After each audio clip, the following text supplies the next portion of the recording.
तर आजचा आपला हा जो व्हिडिओचा विषय आहे तो दिव्यांग आणि दिव्यांगाबद्दल आपली जबाबदारी। तर आज आपल्याला एवढं सांगायची गरज नाही की दिव्यांग किती आहेत काय आहे वगैरे, आपला दिव्यांग किती आहेत या विषयासोबत त्या दिव्यांगाच्या गरजा काय। तर विज्ञान प्रदर्शनीच्या निमित्तानं मी बरेच अशा मुलांचे उपकरणं पाहिले की त्यांनी दिव्यांगाबद्दल एक संवेदनशीलता ठेवून, सामाजिक जाणीव ठेवून एवढे एवढे उपकरणं बनवले। कोणी रोबोट बनवला, कोणी चष्मा बनवला। एका मुलाने चष्मा बनवला, तो चष्मा म्हणजे शाळकरी मुलगा आहे, तो 8वी 9वी 10वी 11वी 12वीच्या पर्यंतचे मुलं आहे।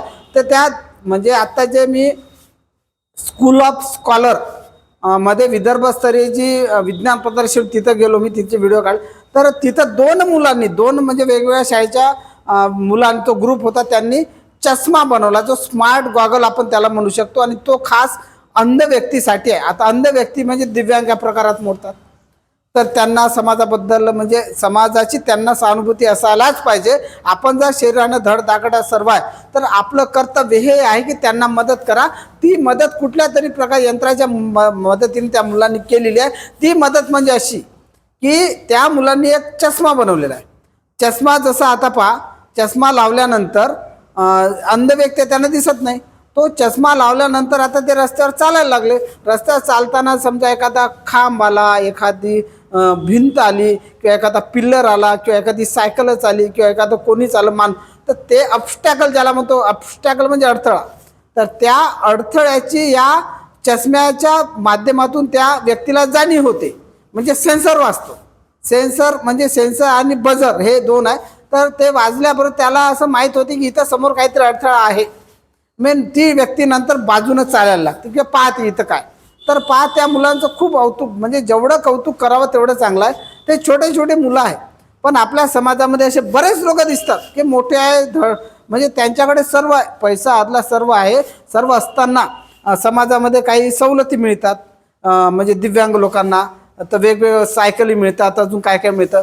हे काय करतात, यांचं शरीर एवढं काही डिफेक्टिव्ह नसते, थोडासा फॉल्ट असतो, पण ते काहीतरी नाटक करतात आणि त्या नाटकाचा फायदा घेऊन ते त्या वस्तू हस्तगत करतात। वास्तविक पाहता ती वस्तू 5, 10, 15 हजाराच्या आतच असते। तर एक विचार करा, 5, 10, 15 हजार म्हणजे या सुखवस्तू लोकांसाठी काही मोठी गोष्ट नाही, ज्यांना सर्व काही असते। परंतु हीच वस्तू एखाद्या गोरगरीब कुटुंबातील एखाद्या खरोखर दिव्यांग व्यक्तीला मिळाली, त्याचा किती फायदा होते। लहान मुलांना मिळेल किती फायदा होते, मोठ्या किती फायदा होते। तर या वस्तू आपण त्यांना घेऊन द्यायला पाहिजे, तर घेऊन तर देतच नाही, उलट त्यांच्या शिष्याचे आपण हस्तगत करताय। किती म्हणजे कितपत हे नैतिकदृष्ट्या कितपत योग्य वाटते आपल्याला। तर करिता मला त्या लोकांना सांगायचं आहे की ही गोष्ट म्हणजे आपापला वैयक्तिक हे आहे, म्हणजे आपली वैयक्तिक जाणीव असायला पाहिजे, हे कोणी सांगायचं काम नाही पडलं पाहिजे।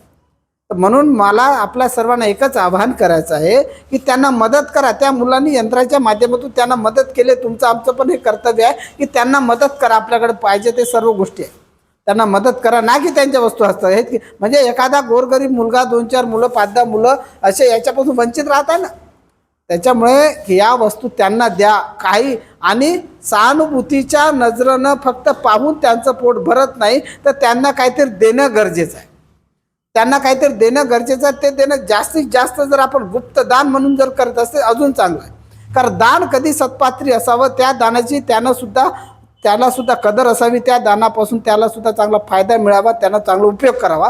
संत तुकडोजी महाराज म्हटलेलं आहे की भिकाऱ्यास दान दिली त्याने दारू गांजा तोडवली, सांगा काय दया केली ऐशी आपली। म्हणजे एखाद्या भिकाऱ्याला दान देताना विचार करा का त्याला कुठलं व्यसन तर नाही। जेव्हा कोणी असे दिसतात धडधाकट माणसाला मी कधीच दान देत नाही। लहान मुलांना सुद्धा असं जर कोणी एखादा म्हातार व्यक्ती किंवा असे म्हातार कोणी जर दिसलं ना, त्या म्हणतो मी सरळ चहा पिता का, नाश्ता करता का, लहान मुला पण चहा पिते का। एखादा लहान मुलगा जर तुम्हाला काही पैसे मागत असेल ना, त्याला पैसे देण्याची चूक कधीच करू नका। तुम्हाला खूप सहानुभूती वाटत असेल, त्या मुलाच्या शिक्षणाची सोय करा, त्याला वह्या पुस्तकं घेऊन द्या, त्याला कपडे घेऊन द्या, त्याला खाऊ घाला, कारण त्याला जे पैसे देतो ना आपण ते भलत्या चुकीच्या लोकांच्या हातात जाते। मला एवढंच या व्हिडिओच्या माध्यमातून सांगायचं आहे। धन्यवाद।